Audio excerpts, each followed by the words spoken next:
Hey folks, what's up?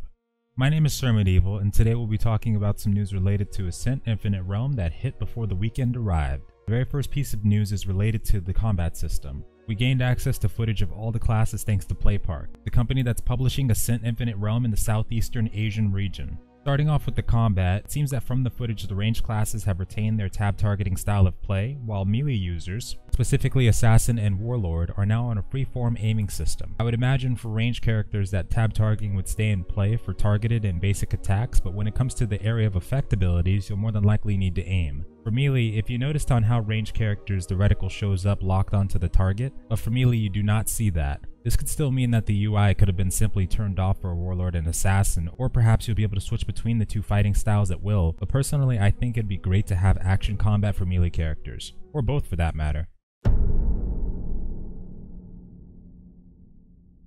To continue, for those of you who are wondering where the game was in 2018, it was supposed to go into a global beta testing phase around Q4 of the year, but it ended up getting delayed because, as the community manager stated, the companies are taking time to revamp the game to ensure they deliver a proper experience. They will be keeping up with the Unreal 3 engine, but we'll be able to see some important changes from the last time we saw Air. In terms of optimization, I'd love to be one of the first to go ahead and tell you now, I'm about 60% expecting optimization issues with this game. Maybe not as severe as we've seen in the past, but I feel like there could be issues nonetheless, especially early on in its launch or testing phases, so definitely be prepared for that. In an MMORPG sense, Unreal 3 just doesn't seem prepared to efficiently handle the massive strain that developing around it will put on it. With all the mechanics by themselves alongside all of us players executing them simultaneously on top of it, it can really tear servers apart. Unless you're Lost Ark, which in fact does use the Unreal 3 engine but a heavily modified version of it.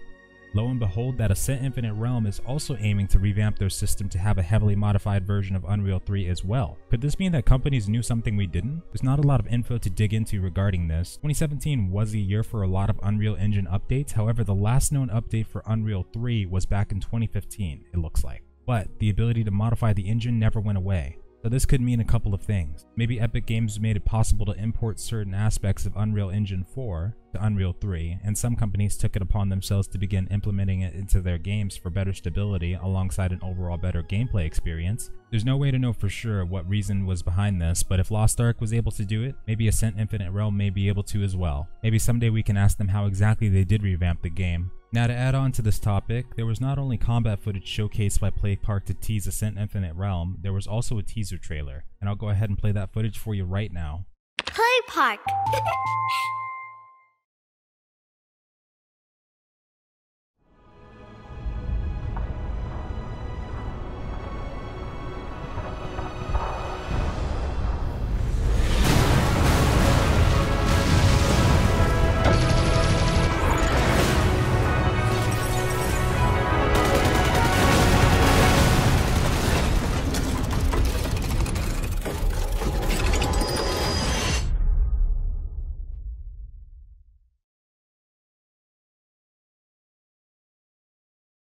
So as you may have noticed, there's an awful lot going on there, and in terms of lag, it's incredibly noticeable. And I'll be honest to the fact that laser beam situation they had going on there with the airship was pretty sweet.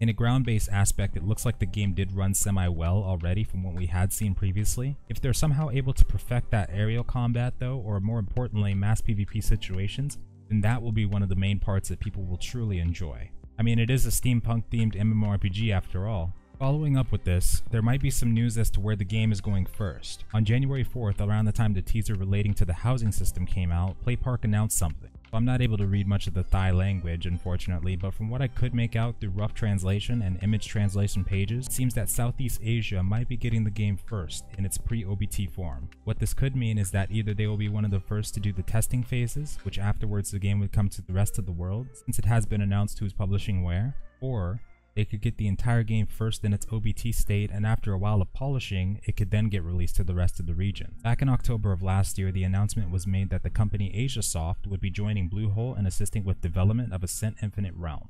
This post also stated that the game would be scheduled to officially open for the first time in Thailand within the year 2019. With the footage being released a few days ago, it seems perhaps that in the next couple of months we may see this game hit somebody's doorsteps. And just to reiterate just in case, PlayPark is only going to be publishing the Southeast Asian version of the game, while Kakao Games will be publishing it to the rest of the regions, Korea, North America, and Europe. As a last bit of news, there was a rumor surfacing that if AscentInfiniteRealm does do well in North America, that the companies would try to move into building a studio in Los Angeles to develop and publish games for us over here too.